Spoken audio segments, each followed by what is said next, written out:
નમસ્કાર વિદ્યાર્થી મિત્રો, એસએન વિદ્યાલય દ્વારા શરૂ કરેલા ઈ લર્નિંગ પ્રોગ્રામમાં હું ફરી એકવાર તમારું સ્વાગત કરું છું. વિદ્યાર્થી મિત્રો, લાસ્ટ વિડીયો લેક્ચરમાં આપણે રેખીય પ્રસરણ જે ચેપ્ટર નંબર 11 છે એમાં રેખીય પ્રસરણ સમજાતા એને લગતા દાખલા આપણે લાસ્ટ વિડીયો લેક્ચરમાં જોતા હતા અને દાખલા હજુ થોડાક સ્વાધ્યાયમાં ગણવાના બાકી છે. તો રેખીય પ્રસરણને લગતા જે દાખલા છે એ દાખલા ફરી એકવાર પાછા આપણે આગળ કન્ટિન્યુ કરી છે. ઓકે, તો સ્વાધ્યાયમાં આપણે જે દાખલાથી અટકા છીએ એ દાખલાથી ફરીથી પાછી આગળ શરૂઆત કરી છે. તો લાસ્ટ વિડીયો લેક્ચરમાં આપણે સ્વાધ્યાયમાં અટકાતા 11.7 અને 11.8 જે રેખીય પ્રસરણને લગતા દાખલા હતા, પેલા ઉદાહરણના દાખલા જેવો જ દાખલો હતો, હોલવાળા, એનો વ્યાસમાં વધારો કર્યો હતો આપણે, બસ એના જેવા દાખલા આપણે બે ગણ્યા હતા, 11.7 અને 11.8. નેક્સ્ટ હવે આપણે આગળ ગણીએ 11.9. તો આપણે સ્વાધ્યાયમાં દાખલા નંબર 11.9 ત્યાંથી આગળ શરૂઆત કરી છે. રેખીય પ્રસરણ, પૃષ્ઠ પ્રસરણ, ઇન શોર્ટ ઉષ્મીય પ્રસરણને લગતા દાખલા આપણે ગણીએ છીએ. તો સ્વાધ્યાય 11.9 પ્રશ્ન સમજતા જઈએ અને માહિતી શું આપેલી છે આપણે અલગ એક નોટ કરતા જઈએ આપણી હેબિટ મુજબ. તમે પણ એક આ સારી એક એવી ટેવ રાખજો કે પ્રશ્નમાં દાખલામાં જે પણ માહિતી આપેલી છે પહેલાં એક સાઈડ નોટ કરો, પછી શું જોઈએ છે એની ગણતરી આપણે કરતા જઈએ. સૌથી પહેલાં સ્ટાર્ટિંગમાં આપણને આપેલું છે 27°C તાપમાને, એટલે પ્રારંભિક તાપમાન T1 27°C આપેલું છે. 1.8 મીટર લાંબા પિત્તળના એક તારને બે દ્રઢ આધાર વચ્ચે અલ્પ તણાવ સાથે જડિત કરેલ છે. બે દ્રઢ આધાર વચ્ચે તારની મૂળ લંબાઈ 1.8 મીટર, આવી રીતે બે દ્રઢ આધાર છે એની વચ્ચે તાર આમ લગાવી દીધો છે. ઓકે, તાર બાંધી દીધો છે.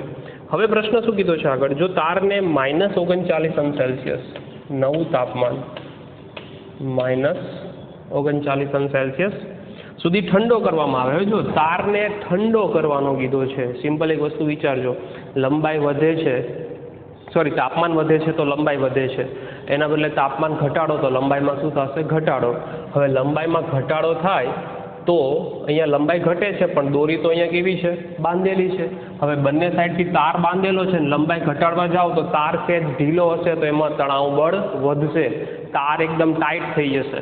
ઓકે, ચોમાસામાં તમને ખબર છે આ વસ્તુ બને છે. ચોમાસામાં જે આપણે ઘરે ખાટલો કે હોય એની દોરી હોય તો એકદમ ટાઈટ થઈ જાય, ખેંચાઈ જાય, સંકોચાય છે દોરી. ઓકે, તો એ વસ્તુ અહીંયા થઈ કે લંબાઈ તાપમાનમાં ઘટાડો થયો, લંબાઈ ઘટે, લંબાઈ ઘટે એટલે શું થાય છે? સંકોચાય છે. ઓકે, તો તણાવ બળ દોરીમાં શું થશે? વધશે. તો દોરીમાં તણાવ બળ વધી ગયો તો પ્રશ્નમાં શું કીધું છે આગળ? તારમાં ઉદ્ભવતો તણાવ બળ કેટલો હશે એ જ જોઈએ છે આપણે. તણાવ બળ કેટલો ઉદ્ભવશે? નેક્સ્ટ, તારનો વ્યાસ આપણને આપેલો છે. વ્યાસને હું સ્મોલ d થી રિપ્રેઝેન્ટ કરું, 2 મિલીમીટર છે, ફેરવી નાખીએ. બીજી માહિતી શું આપેલી છે આપણને? પિત્તળ માટે રેખીય પ્રસરણાંક આલ્ફા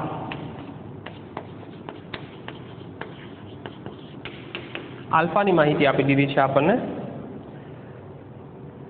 2 × 10⁻5 કેલ્વિન ઇન્વર્સ. બીજી શું માહિતી આપી છે આપણને? અને યંગ મોડ્યુલસની વેલ્યુ પણ આપી દીધી છે પિત્તળ માટે. યંગ મોડ્યુલસ છે 0.91 × 10⁻11 પાસ્કલ. હવે આપણે જોઈએ છે વિદ્યાર્થી મિત્રો તણાવ બળ ગોતવાનું કીધું છે. બળ આપણે જે રેખીય પ્રસરણના સૂત્રમાં જોઈ ગયા એમાં તો ક્યાંય બળની ચર્ચા આવતી નથી. રેખીય પ્રસરણના સૂત્રમાં તો વધીને શું આવે? નવી લંબાઈ કાં તો ડેલ્ટા એલ. આપણી પાસે બે સૂત્ર છે લંબાઈ માટે, એક તો ડેલ્ટા એલ બરાબર આલ્ફા એલ ડેલ્ટા ટી, બીજું છે નવી લંબાઈ મૂળ લંબાઈ કરતાં આટલા ગણી થાય. ચલો, આપણી પાસે તો આ બે સૂત્ર છે પણ આપણે તો અહીંયા બળ ગોતવાનું કીધું છે, તો કયા સૂત્રનો આગળ ઉપયોગ કરવો પડશે? એના માટે તમારે જો યંગ મોડ્યુલસની માહિતી આપી છે એના ઉપરથી આપણને આઈડિયા આવશે કે ભાઈ યંગ મોડ્યુલસનું સૂત્ર છે એ યાદ કરો. તો કે યંગ મોડ્યુલસના સૂત્રમાં y બરાબર પ્રતિબળ છેદમાં વિકૃતિ એનું સૂત્ર છે. તો યંગ મોડ્યુલસ બરાબર F/A એટલે પ્રતિબળ થયું, છેદમાં વિકૃતિ એટલે ડેલ્ટા L / L. F એટલે કે ઉદ્ભવતું તણાવ બળ જ થયું, જે પ્રતિબળ પુનઃસ્થાપક બળ થયું એ જ એફ થયું, એટલે કે એ જ તણાવ બળ થઈ ગયું. એટલે કે અહીંયા જે એફ છે એ જ આપણું તણાવ બળ છે, એફ આપણે જોઈએ છે. તો એફને આપણે કરતા બનાવીએ તો કેટલી વેલ્યુ જોશે આપણે? એક તો યંગ મોડ્યુલસ જોશે, ચલો એ આપણી પાસે છે. ક્ષેત્રફળ જોશે, તો કે વ્યાસ આપેલો છે, વ્યાસ ઉપરથી આપણને ક્ષેત્રફળ મળી જશે. લંબાઈ, મૂળ લંબાઈ પણ આપણી પાસે છે. ડેલ્ટા એલ પણ આપણી પાસે છે. બધી જ વેલ્યુ આપણી પાસે છે.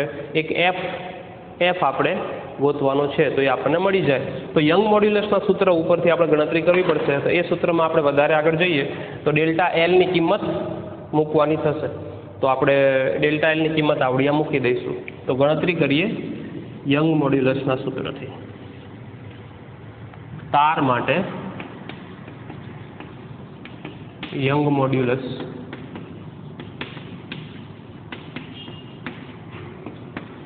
y બરાબર પ્રતિબળ એટલે F/A છેદમાં વિકૃતિ એટલે ડેલ્ટા L/L. આપણે F જોઈએ છે. યંગ મોડ્યુલસના સૂત્રને થોડું રીઅરેન્જ કરીએ, એ છેદમાં લઈ જઈએ. ડેલ્ટા L અહીંયા છે, છેદનો છેદ અંશમાં L ઉપર જશે.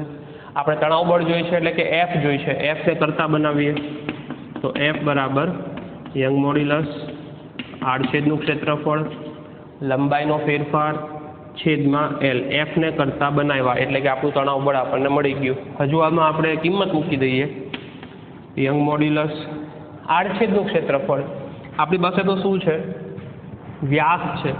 વ્યાસ છે તો વ્યાસના સ્વરૂપમાં લખવું હોય તો πr², પણ r ને વ્યાસના સ્વરૂપમાં લખવું હોય તો સીધું આમ લખી શકાય, પાઈ r ની જગ્યાએ વ્યાસ ભાગ્યા 2 એટલે πd²/4 ડેલ્ટા L એટલે આલ્ફા L ડેલ્ટા T અને છેદમાં L તો છે જ.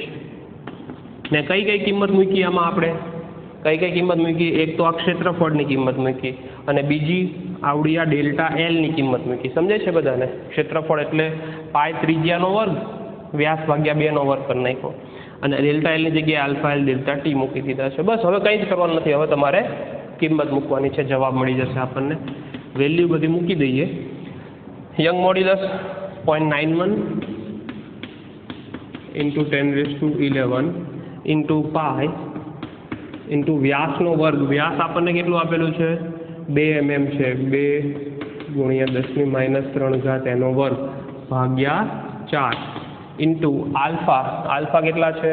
આર્યા 2 × 10⁻5. L મૂળ લંબાઈ 1.8. ડેલ્ટા T એટલે અંતિમ તાપમાન માઇનસ પ્રારંભિક તાપમાન. અંતિમ તાપમાન ખાસ ધ્યાન રાખજો. અંતિમ તાપમાન -39 માઇનસ પ્રારંભિક તાપમાન એટલે 27. -39 -27. ઋણ નિશાની શું દેખાડે છે અહીંયા? ઋણ નિશાની શું દેખાડે છે? લંબાઈમાં ઘટાડો થાય છે એવું સૂચવે છે. અને છેદમાં હજુ L તો રહી જ ગયું એટલે છેદમાં L એટલે 1.8. 1.8 અહીંયા કેન્સલ થશે. ગણતરી કરીએ તો જવાબ આપણને ભલે નેગેટિવ મળશે, એ ખાલી વિરુદ્ધ દિશામાં સૂચવે છે આપણને, ખેંચાણ બળની વિરુદ્ધ દિશામાં. ગણતરી પહેલેથી મેં કરીને રાખેલી છે, આપણે ગણતરી લખી નાખીએ.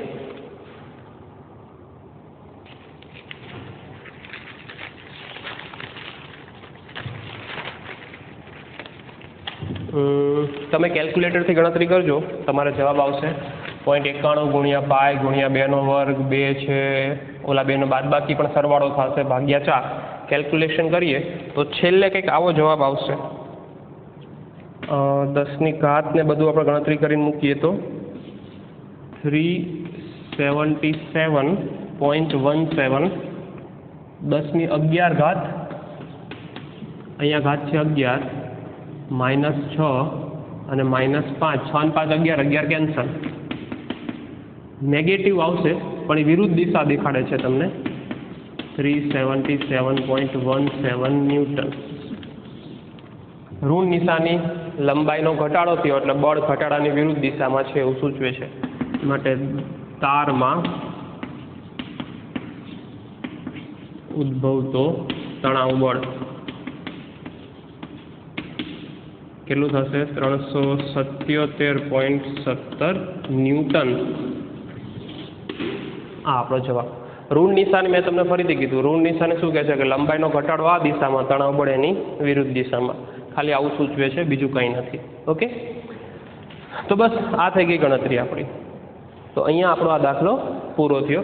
એકવાર વ્યવસ્થિત જોઈ લેજો કે આપણા જે રેખીય પ્રસરણના સૂત્ર છે એમાં ક્યાંય બળ આપણને મળતું નહોતું, પણ આપણને યંગ મોડ્યુલસની તારની માહિતી આપી દીધી, એટલે યંગ મોડ્યુલસ ઉપરથી આપણે બળના સૂત્ર સુધી પહોંચ્યા, અને એમાં ડેલ્ટા એલ એટલે આપણા તાપમાનને લીધે થતો ફેરફાર, એટલે આલ્ફા એલ ડેલ્ટા ટી આપણે મૂકી દીધા છે.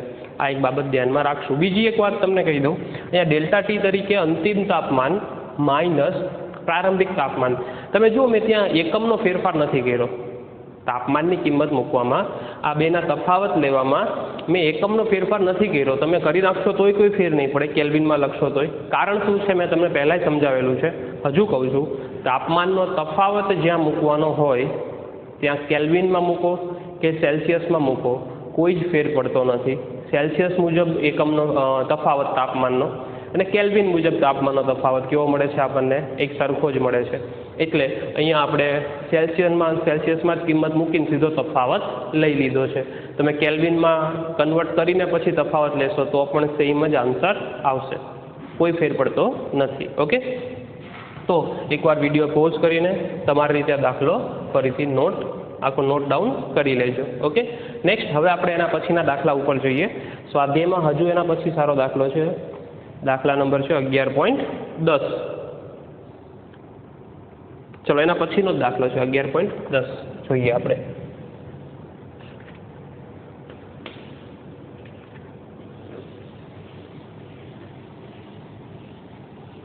તો જો આમાં યંગ મોડ્યુલસના સૂત્રનો ઉપયોગ આવ્યો, એટલે આગલા ચેપ્ટરના સૂત્રો છે એનો પણ આમાં ઉપયોગ હોય છે. એટલે આવી રીતે પ્રશ્ન પૂછી શકે, ધ્યાનમાં રાખજો. બે અલગ અલગ ચેપ્ટરના સૂત્રો ભેગા થયા, કન્સેપ્ટ ભેગા કર્યા અને પ્રશ્ન પૂછી લીધા. આ પ્રકારના પ્રશ્નો વધારે હોય છે.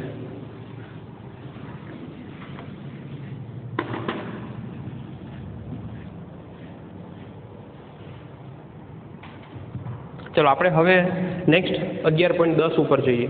11.10 ફરીથી માહિતી જે આપી છે લખતા જઈએ. 50 સેન્ટીમીટર લંબાઈ અને 3 મિલીમીટર વ્યાસવાળા પિત્તળના સળિયાને આપણને લંબાઈ આપી દીધી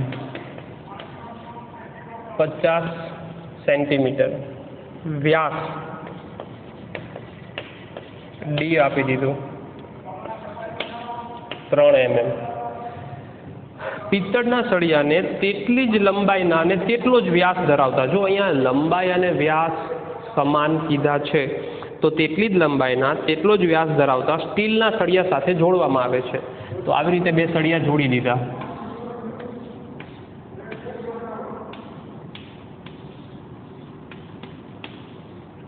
પિત્તળ અને સ્ટીલ. ઓકે, બંને માટે લંબાઈ કેવી કીધી છે? સમાન. બંનેનો વ્યાસ એક સરખા, એટલે કે આડછેદનું ક્ષેત્રફળ બંને માટે કેવું છે? એક સરખું. વ્યાસ કેવો છે? એક સરખો છે. તો હવે શું કીધું છે આપણને? સળિયાની મૂળ લંબાઈ 40 અંશ સેલ્સિયસ તાપમાને છે, એટલે પ્રારંભિક તાપમાન 40. હવે બીજી માહિતી શું આપી છે? જે 250 અંશ સેલ્સિયસ કરવામાં આવે છે, એટલે કે નવું તાપમાન કેટલું લઈ લીધું? 250 અંશ સેલ્સિયસ લઈ લીધું. તો લંબાઈમાં થતો ફેરફાર કેટલો હશે? સંયુક્ત લંબાઈમાં કેટલો ફેરફાર થાય? હજુ બીજો પ્રશ્ન, શું જંક્શન ઉપર ઉષ્મીય પ્રતિબળ ઉદ્ભવશે? જંક્શન પાસે અહીંયા ઉષ્મીય પ્રતિબળ ઉદ્ભવશે? બે છેડા જોઈન્ટ હોય તો ઉદ્ભવે, નહીતર નહીં. હમણાં પછી વાત કરીએ. સળિયાના છેડાઓ પ્રસરણ પામવા માટે મુક્ત છે. જો બે છેડા મુક્ત છે એવું કીધું છે તો પ્રતિબળ નહીં ઉદ્ભવે. રેખીય પ્રસરણાંક આપણને પિત્તળ માટે આપી દીધો છે. આલ્ફા પિત્તળ માટે કેટલો થશે? 2 × 10⁻5. અને આગલા દાખલામાં પણ હતું. અને એકમ ખાસ જોજો, આલ્ફા માટે શું લખીએ છીએ? સ્ટીલ માટે એ વેલ્યુ આપણને આપી છે 1.2 × 10⁻5. તો વિદ્યાર્થી મિત્રો, જો આટલી માહિતી આપણને આપેલી છે, પ્રશ્ન શું કીધો છે? લંબાઈમાં થતો ફેરફાર આપણે જોઈએ છે. હવે લંબાઈમાં થતો ફેરફાર તમારે જોઈતો હોય તો કઈ રીતે ગણતરી કરશું? સિમ્પલ, આપણી પાસે સૂત્ર છે જ લંબાઈના ફેરફારનું. આના લંબાઈના ફેરફારનું સૂત્ર શું થાય? Delta L alpha L delta T. બીજા માટે શું થાય? આલ્ફા એલ અને ડેલ્ટા ટી. બે માટે ડેલ્ટા ટી સમાન, બે માટે એલ સમાન, બે માટે આલ્ફા જ ખાલી અલગ. સિમ્પલ વાત છે. તો લંબાઈમાં થતો કુલ વધારો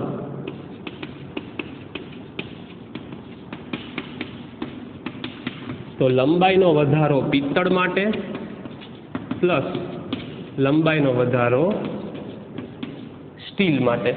તો બે માટે સંયુક્ત લંબાઈનો વધારો કેટલો થાય એ આપણે જોઈએ છે. હવે લંબાઈના વધારાનું સૂત્ર તમને ખબર જ છે. ડેલ્ટા એલ એટલે શું થશે? Alpha L delta T. Simple વાત. તો આલ્ફા પિત્તળ એલ પિત્તળ બે માટે લંબાઈ સમાન છે એટલે હું એલ જ લખું છું કોમન, અને delta T alpha steel L delta T આવી રીતે આપણને મળશે. એલ ડેલ્ટા ટી બંનેમાં કોમન લઈ લઈએ. આલ્ફા પિત્તળ plus alpha steel L delta ટીની જગ્યાએ હું અંતિમ તાપમાન માઇનસ પ્રારંભિક તાપમાન મૂકી દઉં છું. ઓકે, હવે આપણે બંનેની કિંમત મૂકી દઈએ. ચલો, આલ્ફા પિત્તળ આપણી પાસે છે 2 × 10⁻5 પ્લસ સ્ટીલ માટે વેલ્યુ 1.2 × 10⁻5. મૂળ લંબાઈ 50 સેન્ટીમીટર છે એટલે 0.5 મીટરમાં ફેરવી નાખીએ. T2 - T1 250. ભલે સેલ્સિયસમાં જ હોય, તફાવત છે આપણે સેલ્સિયસમાં જ રાખીએ. ઓકે, આ બેનો સરવાળો કેટલો થઈ જશે? 3.2 10⁻5 0.5 અને બાદ બાકી 210. તો ડેલ્ટા એલ લંબાઈમાં થતો કુલ વધારો. પાછું કેલ્ક્યુલેટરમાં ગણતરી તમારે કરવી પડશે. ગણતરી કરીને મેં રાખેલું છે. જવાબ આવશે 336 × 10⁻5 મીટરમાં. આ જવાબ છે. એકમ બધું એસઆઈ એકમ પ્રમાણે મૂક્યું છે. તો ડેલ્ટા એલ આપણને કેમાં મળશે? મીટરમાં. સેન્ટીમીટરમાં ફેરવવા હોય તો 10⁻2 3 ઘાત આને આપી દો એટલે 0.336 10⁻2 મીટર. 10⁻2 મીટર એટલે સેન્ટીમીટર થઈ ગયા, એટલે કે આવશે 0.336 સેન્ટીમીટર. આ થઈ ગયો લંબાઈમાં થતો કુલ વધારો થયો. એટલે કે પિત્તળની લંબાઈ પણ વધે છે, સ્ટીલની લંબાઈ પણ વધે છે. બંનેની લંબાઈનો કુલ વધારો એટલે બંનેની લંબાઈના વધારાનો આપણે શું કરી નાખ્યો? સરવાળો કરી નાખ્યો. ટોટલ લંબાઈનો વધારો આપણને મળી ગયો છે. હજુ આપણા પ્રશ્નમાં બીજો એક પ્રશ્ન સાથે નાનો પૂછેલો છે કે શું એમાં પ્રતિબળ ઉદ્ભવશે કે નહીં. સિમ્પલ એક વસ્તુ વિચારો, બે છેડા જો હું ફિક્સ કરી દઉં સળિયાના, બે છેડા આમ જોઈન્ટ છે ને બે છેડા ફિક્સ કરી દઉં અહીંયા, જો અહીંયા દિવાલ સાથે આમ બે છેડા બાંધી દઈએ અને હવે લંબાઈ વધારો તો સામે બે સળિયા એકબીજાને આમ બળ લગાડશે જો બે છેડા ફિક્સ હોય તો. પણ આપણા પ્રશ્નમાં બે છેડા ફિક્સ નથી, બંને છેડા મુક્ત છે. આ આને ધક્કો મારશે, લંબાઈ વધશે એટલે આ આને બળ લગાડશે, બે આ બાજુ આમ લંબાઈ વધશે. પરિણામે સેન્ટરમાં કોઈ પ્રતિબળ ઉદ્ભવતું નથી. હા, બે છેડા ફિક્સ હોય તો પ્રતિબળ ઉદ્ભવે. બે છેડે બાંધેલા હોય ને વચ્ચે આમ હોય તો લંબાઈ વધે, સામે એકબીજાને ભટકાઈ જાય. પેલા રેલવેના પાટા જેવી વાત થઈ.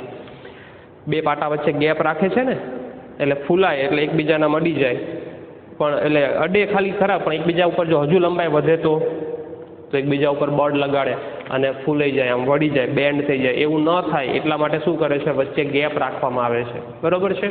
તો અહીંયા ગેપની વાત નથી કીધી, અહીંયા બે છેડા ખુલ્લા છે સાઈડના, તો લંબાઈ આ બાજુ વધે, આ બાજુ એકબીજાને ધક્કો મારતા નથી, એટલે કે પ્રતિબળ અહીંયા ઉદ્ભવતું નથી. કારણ શું? બંને છેડા ખુલ્લા છે એટલા માટે. હા, તો આ એક બાબત ધ્યાનમાં લખી નાખશું, તમારી રીતે એક નોટ કરી નાખજો. બંને છેડા, બીજા પ્રશ્નનો જવાબ શું છે કે બંને છેડા પ્રસરણ કરવા માટે મુક્ત હોવાથી વચ્ચે કોઈ પ્રતિબળ ઉદ્ભવતું નથી.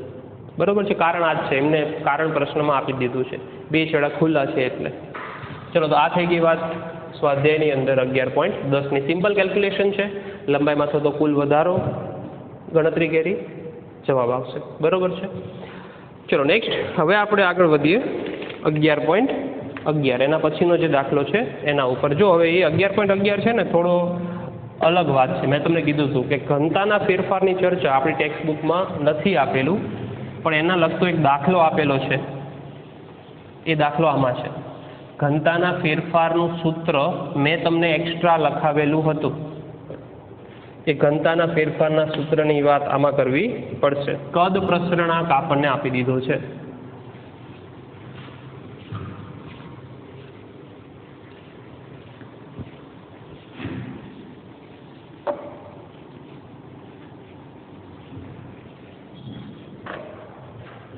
તો 11.11 પ્રશ્ન સમજતા જઈએ. ફરીથી માહિતી લખીએ એટલે કંઈક આઈડિયા આવશે આપણને શું કરવું. એ ગ્લિસરીન માટે કદ પ્રસરણાંક આપ્યું છે. કદ પ્રસરણાંક એટલે આલ્ફા વી આપી દીધા આપણને. કેટલા છે? 49 × 10⁻⁵ કેલ્વિન ઇન્વર્સ. આટલી માહિતી આપી દીધી છે. તેના તાપમાનમાં 30°C નો વધારો કરવાનો. જો અહીંયા શું આપ્યું આપણને? કેટલું તાપમાન છે એ નથી આપ્યું તમને. તમને શું આપી દીધું? 30°C નો વધારો કરવાનો છે એવું કીધું છે તમને. તો અહીંયા ડેલ્ટા ટી તમને આપી દીધા સીધા જ. 30°C નો વધારો, that means change in temperature directly given છે, વિચ ઇઝ 30°C. 30°C નો સીધો જ વધારો તમને આપી દીધો છે. હવે શું પૂછ્યું છે? ઘનતામાં થતો આંશિક ફેરફાર પૂછ્યો. જો અહીંયા માત્ર ફેરફાર શબ્દ નથી વાપરો, ધ્યાનથી સમજજો. આંશિક ફેરફાર પૂછ્યો છે એટલે ઘનતામાં થતો આંશિક ફેરફાર કેટલો થાય, એટલે કે આંશિક ત્રુટિ, સાપેક્ષ ત્રુટિ ડેલ્ટા ρ/ρ કેટલા થાય? ઘનતામાં થતો આંશિક ફેરફાર કેટલો? ડેલ્ટા ρ એટલે શું છે? ઘનતાનો ફેરફાર. છેદમાં ρ છે શું છે? મૂળ ઘનતા છે. મૂળ ઘનતાની સાપેક્ષમાં આટલો ફેરફાર એટલે કે આંશિક ફેરફાર કેટલો થાય એ આપણો પ્રશ્ન છે, એ આપણે જોઈએ છીએ. ચલો, આપણને આપેલી છે માહિતી 2, આલ્ફા વી અને ડેલ્ટા ટી. તો કયા સૂત્ર ઉપરથી જશું? આપણી પાસે કદ પ્રસરણની વાત છે, એના ઉપરથી ઘનતાના પ્રસરણની વાત આપણે એકવાર જોઈ ગયા છીએ. તમને ડાયરેક્ટલી યાદ આવવું જોઈએ હવે કે નવી ઘનતા મૂળ ઘનતાના છેદમાં 1 + આલ્ફા વી ડેલ્ટા ટી થશે. જો આ સૂત્ર તમને યાદ આવવું જોઈએ, ન યાદ આવતું હોય તો લાસ્ટ વિડીયો લેક્ચર છે એમાં જોઈ લેજો. જે ઉષ્મીય પ્રસરણવાળી જે થિયરી સમજ્યા છીએ આપણે, એમાં રેખીય પ્રસરણ, પૃષ્ઠ પ્રસરણ, કદ પ્રસરણ ને પછી મેં એક એક્સ્ટ્રા વાત લખાવેલી છે તમને ઘનતાના ફેરફારની. એ આ ઘનતાનો ફેરફાર છે કે નવી ઘનતા બરાબર મૂળ ઘનતાના છેદમાં 1 + આલ્ફા વી ડેલ્ટા ટી આવતું હતું. આપણે કદ ઉપરથી સાબિતી આપી હતી, V2 = V1 1 + alpha V delta T. આના ઉપરથી આપણે સાબિતી આપેલી હતી. તમને યાદ આવવું જોઈએ. આવશે ને યાદ બધાને? ઓકે, ચલો હવે આપણે જોઈએ છે શું? આપણે આંશિક ફેરફાર ρ2 - ρ1/ρ1. ઓકે, તો ρ2/ρ1 ને કરતા બનાવીએ 1 + આલ્ફા વી ડેલ્ટા ટી. હવે આપણે અંશમાંથી છેદ બાદ કરીએ બંને બાજુ. તો ρ2 - ρ1 ના છેદમાં ρ1. જો ડાબી બાજુ શું કર્યું આપણે? અંશમાંથી શું કરીએ છીએ? આપણે છેદ બાદ કરીએ છીએ, છેદમાં છેદ એમને એમ રાખ્યો. જમણી બાજુ પણ આપણે એ જ કરીએ. જમણી બાજુ શું કરવાનું છે? અંશમાંથી છેદ બાદ કરીએ અને છેદમાં છેદ એમને એમ. ડાબી બાજુ તો આપણે જે જોઈએ છે આપણને મળી જ ગયું. ડાબી બાજુ આપણે શું જોઈએ છે? આંશિક ફેરફાર કીધો છે, તો આંશિક ફેરફાર તો આપણી પાસે છે જ. આ ડેલ્ટા ρ/ρ તો થઈ જ ગયું ને, આંશિક ફેરફાર જ છે, આંશિક ત્રુટિ જ છે. જમણી બાજુ શું થશે? 1 - 1 - alpha V delta T upon 1 + alpha V delta T. 1 1 cancel, - alpha V delta T upon 1 + alpha V delta T થશે. લેફ્ટ સાઈડ છે ડેલ્ટા ρ/ρ1. ઓકે, હવે જમણી બાજુ બધી કિંમત આપણી પાસે છે, વેલ્યુ આપણે મૂકી દઈએ, જવાબ આવશે. ચલો કિંમત મૂકીએ આપણે. ડેલ્ટા ρ/ρ માઇનસ આલ્ફા વીની કિંમત આ રહી ઇન્ટુ ડેલ્ટા ટી એટલે 30 1 પ્લસ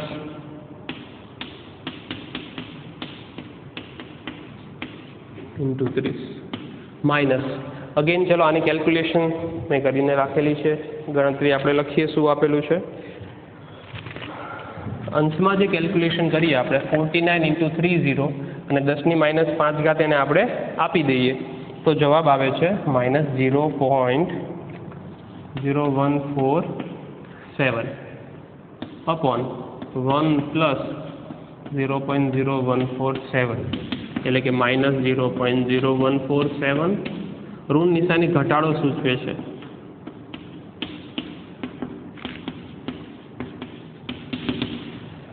ભાગાકાર કરીએ આ બંનેનો તો છેલ્લે જવાબ આવે છે -0.0144. હજુ આગળ ડિજિટ આવશે, આપણે 4 ડિજિટ સુધી લખીએ. અહીં ઋણ નિશાની ઘનતામાં ઘટાડો સૂચવે છે.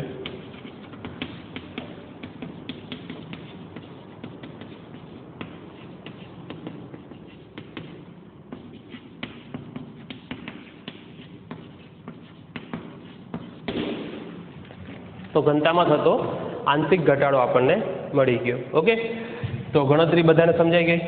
ખાસ હજુ કહું છું કે ઘનતાનું જે આ સૂત્ર છે ρ2 બરાબર ρ1 છેદમાં આ વેલ્યુ સૂત્ર ક્યાંથી આવ્યું તમારે સમજવું હોય તો લાસ્ટ ટુ લાસ્ટ આપણો જે વિડીયો લેક્ચર છે એકવાર જોઈ લેજો. ઉષ્મીય પ્રસરણ વખતે તમને મેં આ સૂત્ર લખાવેલું છે, સાબિત કરેલું છે આપણે કદના સૂત્ર ઉપરથી. તો એ ρ2/ρ1 આપણને મળી ગયા. પછી આંશિક ફેરફાર માટે ρ2 - ρ1/ρ1 જોઈએ છે. જમણી બાજુ એ જ ગણતરી કરતા ગયા, બધી કિંમત આપેલી છે, કિંમત મૂકી, છેલ્લે આપણો જવાબ આવી ગયો.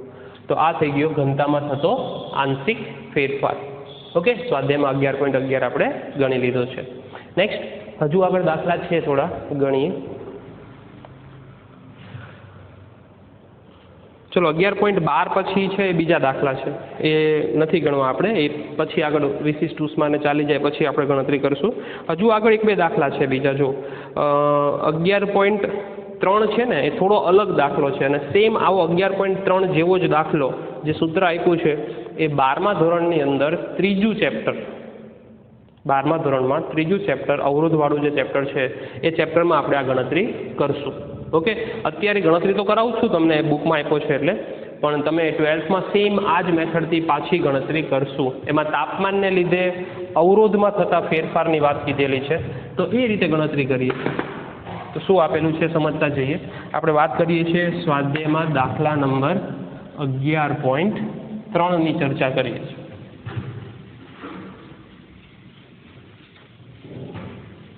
સેમ એ જ મેથડથી 12થની અંદર આપણે દાખલા ગણવાના છે અને 12થમાં પણ એવા 4-5 દાખલા આપેલા છે ટેક્સ્ટ બુકમાં. હા, એટલે ધ્યાન રાખજો. અત્યારે થોડું ગણી લો, 12th આપણે જ્યારે પણ સ્ટાર્ટ થાય ત્યારે આપણે પાછા એ રીતના દાખલા ગણવાના છે. 11.3 સૂત્રમાં આવું કીધું છે કે થર્મોમીટરનો અવરોધ છે તાપમાન સાથે આ સૂત્ર મુજબ બદલાય છે. કયું સૂત્ર? R બરાબર R0 1 + આલ્ફા T - T0.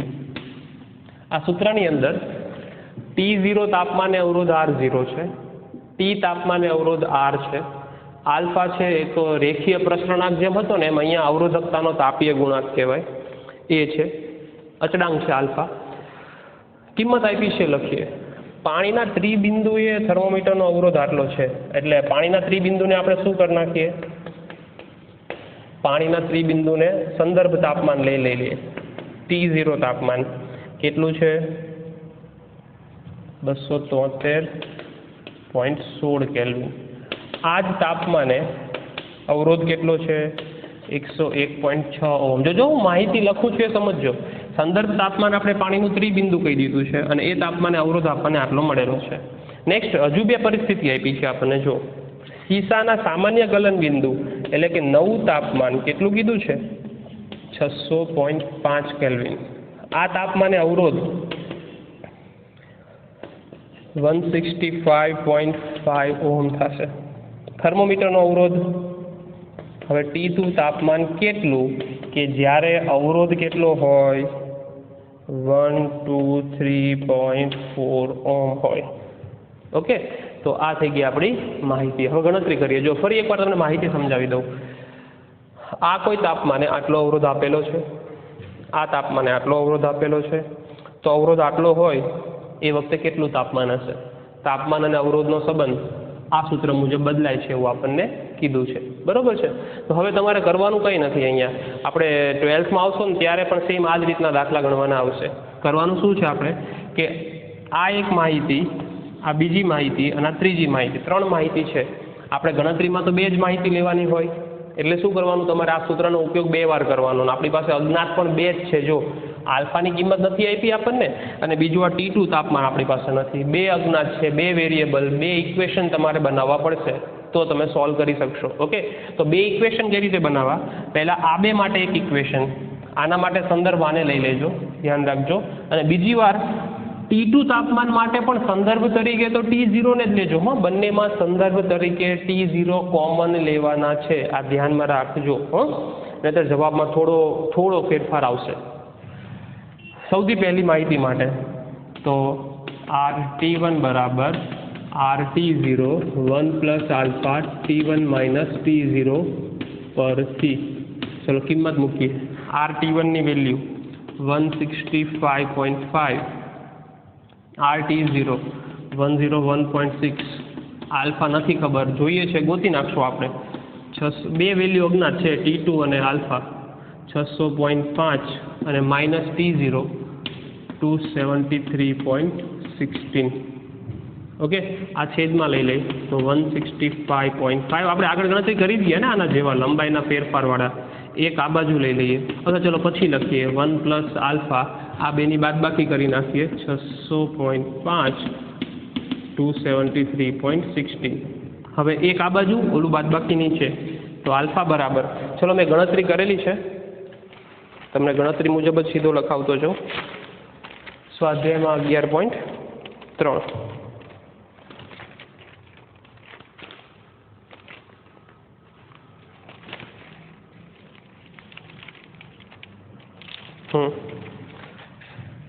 આ બેનો ભાગાકાર કેલ્ક્યુલેટરમાં એક જ વાર ગણતરી કરવાની એટલે આવી જાય. આ 1 પેલી બાજુ એટલે -1 છેદમાં 2 ની બાદબાકી, 2 ની બાદબાકી આવે છે 327.34 આવશે. આ બેનો ભાગાકાર માઇનસ આ ભાગ્યા 2 ની બાદબાકી. આલ્ફા તમને મળશે, સૌથી પહેલા આલ્ફા તમને ગણતરીથી મળશે 0.001921 કેલ્વિન ઇન્વર્સ. આ આલ્ફા પહેલી ગણતરી ઉપરથી મળી ગયો. હવે તમારે આ T2 વાળું ઇક્વેશન લેવાનું, T2 અને T0 વાળું ફરીથી એમાં, અને હવે આલ્ફાની કિંમત મૂકી દેવાની, એટલે હવે તમને T2 મળી જશે. હવે RT2 બરાબર, જો સંદર્ભ તરીકે તો હું T0 ને જ લઉં છું, આ ખાસ સમજજો. 1 plus alpha T2 minus T0 પરથી. ચલો હવે આપણે કિંમત મૂકી દઈએ. RT2 ની કિંમત કેટલી છે? 123.4. RT0 કેટલા છે? 101.6. 1 પ્લસ આલ્ફાની વેલ્યુ તો આપણે ગોઈતી અત્યારે 0.001921. T2 આપણે જોઈએ છે T0 273.16. આવી રીતે છે, બધી કિંમત મૂકી. T2 એક જ અજ્ઞાત છે આપણી પાસે. આ છેદમાં આવવા દો. 123.4 upon 101.6 minus 1 છેદમાં 0.001921. આવી રીતે. હવે આ ભાગાકાર -1 ભાગ્યા આ કરો એટલે તમને જે જવાબ મળે છે તમને કહું. કેલ્ક્યુલેટરમાં ગણતરી કરજો તમે. હા, મેં તો પહેલેથી ગણતરી કરીને રાખેલી છે. T2 બરાબર આ બધાનો ભાગાકાર અને પ્લસ 273.16 કરશો એટલે જવાબ તમને કેટલો મળશે? એક સ્ટેપ વધારીએ, મેં સીધું જ લખી નાખ્યું છે.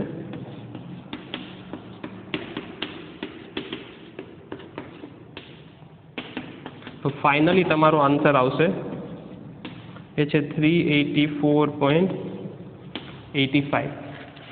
હવે એકમ શું લખશું? તો કે અહીંયા તમે કિંમત મૂકી છે એ બધી કેલ્વિનમાં મૂકી છે, તો જવાબ પણ તમને કેમાં મળશે? કેલ્વિનમાં મળશે. આ થઈ ગયો આપણો જવાબ.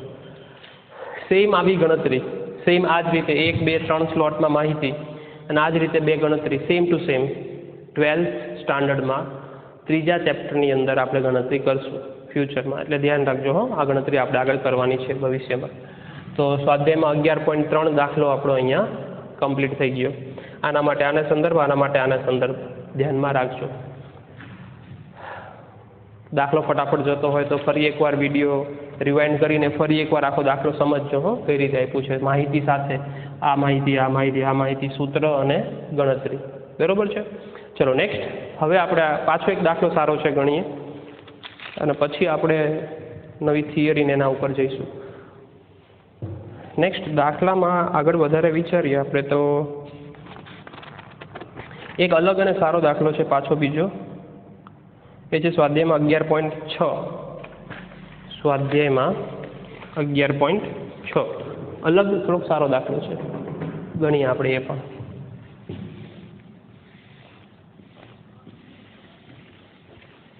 તમારી રીતે લખી નાખજો. હા, 11.6 ની વાત કરીએ.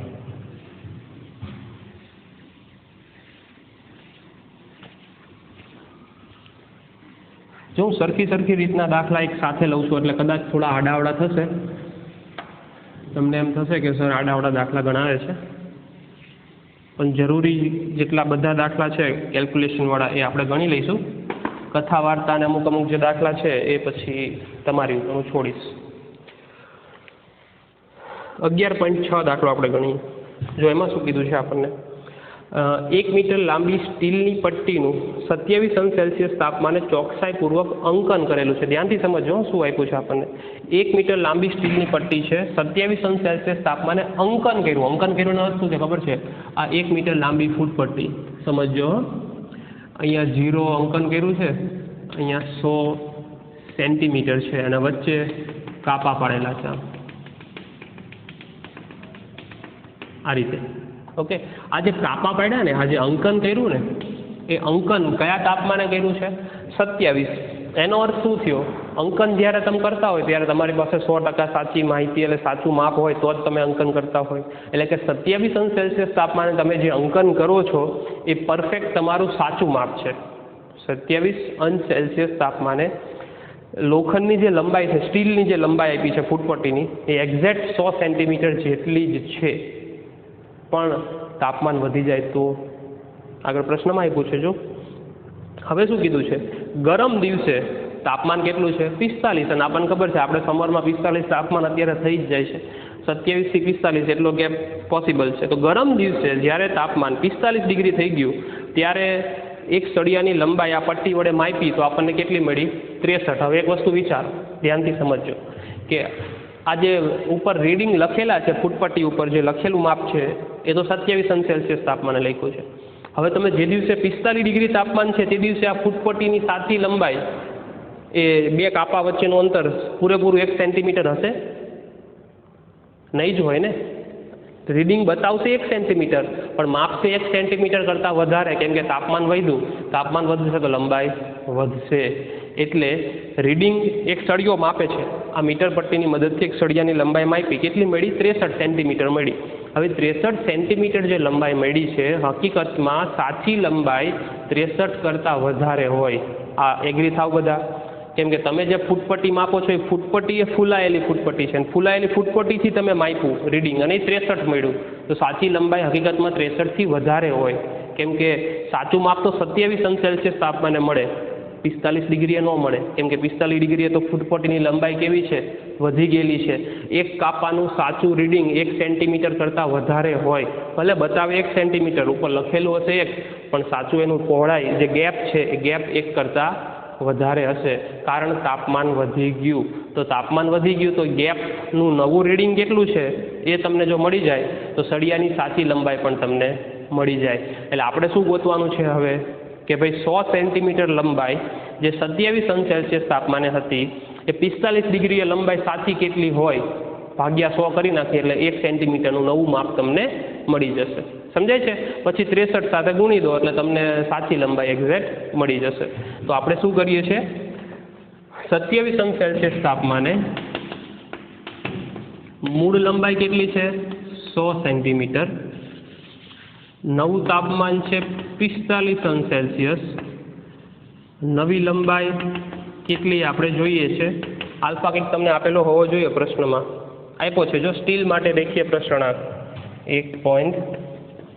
20⁻⁵ કેલ્વિન ઇનવર્સ।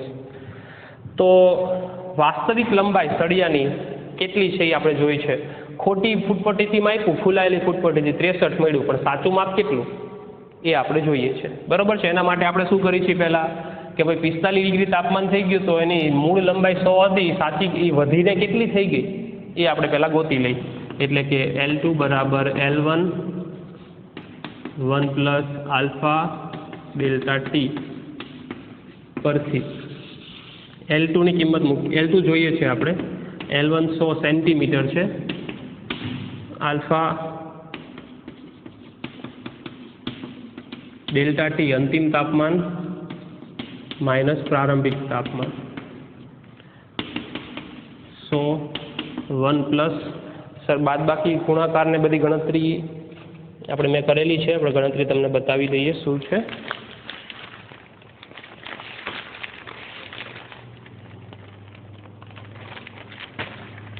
ચલો કેલ્ક્યુલેશનથી આ બેનો જવાબ આ એમને એમ રાખીએ અને આ બેની બાદબાકી 45 - 27 કરીએ એટલે આપણને કેટલા મળશે 1.20 × 10⁻⁵ લંબાઈનો વધારો, આ તાપમાનનો તફાવત મળે આપણને 18। ચલો હવે ગુણાકાર ભાગાકાર બધું કરી નાખીએ એટલે છેલ્લે જવાબ આપણો જે આવશે એ આવશે 100। તમારી રીતે થોડી કેલ્ક્યુલેશન હવે મૂકજો, 1.20 × 18 10⁻⁵ 1 + 8 ગુણાકાર કરશો જવાબ આવશે 100.0216। મેં 100 સેન્ટીમીટરમાં મૂક્યા છે તો આ પણ જવાબ કેમાં આવશે સેન્ટીમીટરમાં આવશે। તો આ નવી લંબાઈ મળી આપણને, એટલે કે 45°C તાપમાને સ્કેલ જે છે મીટર પટ્ટી છે, સ્કેલ જે છે તમે કહે છે એ સ્કેલની સાચી લંબાઈ 100.0216 સેન્ટીમીટર થાય। હકીકતમાં 100 સેન્ટીમીટર લંબાઈ નથી, લંબાઈમાં વધારો થયો આટલો 0.216 સેન્ટીમીટરનો શું થઈ ગયો છે વધારો થઈ ગયો છે, બરોબર છે। હવે આટલો વધારો થયો તો 1 સેન્ટીમીટરના કાપાનું સાચું માપ કેટલું, તો 45°C તાપમાને 1 સેન્ટીમીટર કાપાની સાચી લંબાઈ કેટલી હોય 100.0216। 100 થી ભાગી નાખીએ, 100 થી ભાગી નાખો એટલે 2 પોઈન્ટ આમ શિફ્ટ થઈ જાય એટલે કેટલું મળે 1.000216 સેન્ટીમીટર। એટલે હવે એ એક્ઝેક્ટ 45°C તાપમાન હોય ને તે દિવસે એક્ઝેક્ટ 1 સેન્ટીમીટર નથી પણ કેટલું છે 1.000216 સેન્ટીમીટર લંબાઈ છે। હવે તમે 1 સેન્ટીમીટર એટલે આટલું રીડિંગ, તો 63 સેન્ટીમીટર એટલે કેટલું રીડિંગ થાય, તમે લંબાઈ માપીને 45 ડિગ્રી તાપમાને 63 એ હકીકતમાં કેટલી થાય 63 કરતાં વધારે, તો કેટલી થાય માટે 63 સેન્ટીમીટર લંબાઈના સળિયાની ગરમ દિવસે સાચી લંબાઈ 63 ગુણ્યા 1.000216 ગુણાકાર કરીએ તો જવાબ આપણને મળે છે 63.013608 સેન્ટીમીટર। સળિયાની સાચી લંબાઈ કેટલી હશે 63.013608 આટલી થાય। ઓકે, અને હજુ એક પ્રશ્ન છે 27°C તાપમાને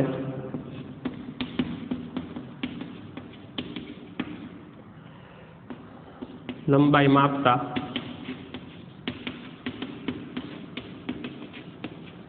સળિયાની સાચી લંબાઈ,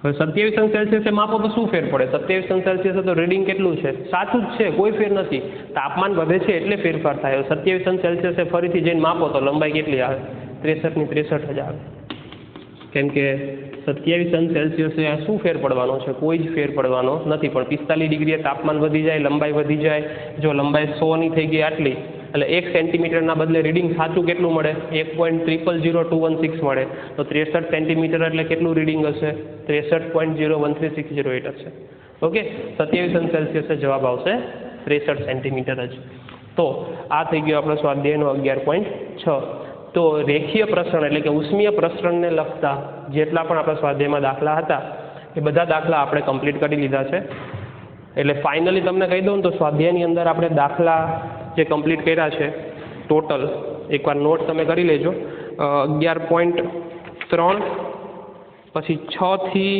11 સુધીના બધા 6, 7, 8, 9, 10, 11 અને 11.3 આટલા દાખલા આપણે કમ્પ્લીટ કરી લીધા એટલે ઉષ્મીય પ્રસરણને લગતા દાખલા પૂરા થયા નેક્સ્ટ વિડીયો લેક્ચરની અંદર આપણે હવે પછીની આગળની થિયરી ને બધું જે છે એ ચર્ચા આપણે કરશું તો ત્યાં સુધી દાખલા મેં ગણેલા છે મેં મગજ વાપરીને ગણેલા છે તમે તો ખાલી નોટ કરો છો ફરી એકવાર તમારી રીતે મોઢે ફરીથી પાછા એકવાર રિફર કરી નાખજો વાંચી નાખજો અને ફરી એકવાર તમારી રીતે માત્ર પ્રશ્ન સામે રાખીને એક વખત દાખલા ફરીથી ગણી લેજો હા તો જ ખબર પડશે કે આપણી ભૂલ ક્યાં થાય છે તો જ તમને કંઈક નવું આવડશે અધરવાઇઝ હું ગણે રાખું છું તમે નોટ કરતા જાઓ છો તમે હા પાડી જશો પૂરું બીજી વાર ગણશો એટલે મગજ તો મેં વાપર્યું છે પહેલી વાર સમજાય છે વાત એટલે ફરીથી કહું છું ફરી એકવાર મોઢે તમારે દાખલા ગણવાના પછી કંઈ ડાઉટ આવે તો જ્યારે પણ મળશું ત્યારે આપણે ફરીથી ડાઉટ તો સોલ્વ કરવાના જ છે તો ત્યારે આપણે સોલ્વ કરશું ઓકે તો ત્યાં સુધી રિવિઝન કરતા રહેજો નવો વિડીયો લેક્ચર મળશે ત્યારે આપણે નવી થિયરીની ચર્ચા કરશું તો આટલું રાખીએ આજના લેક્ચર માટે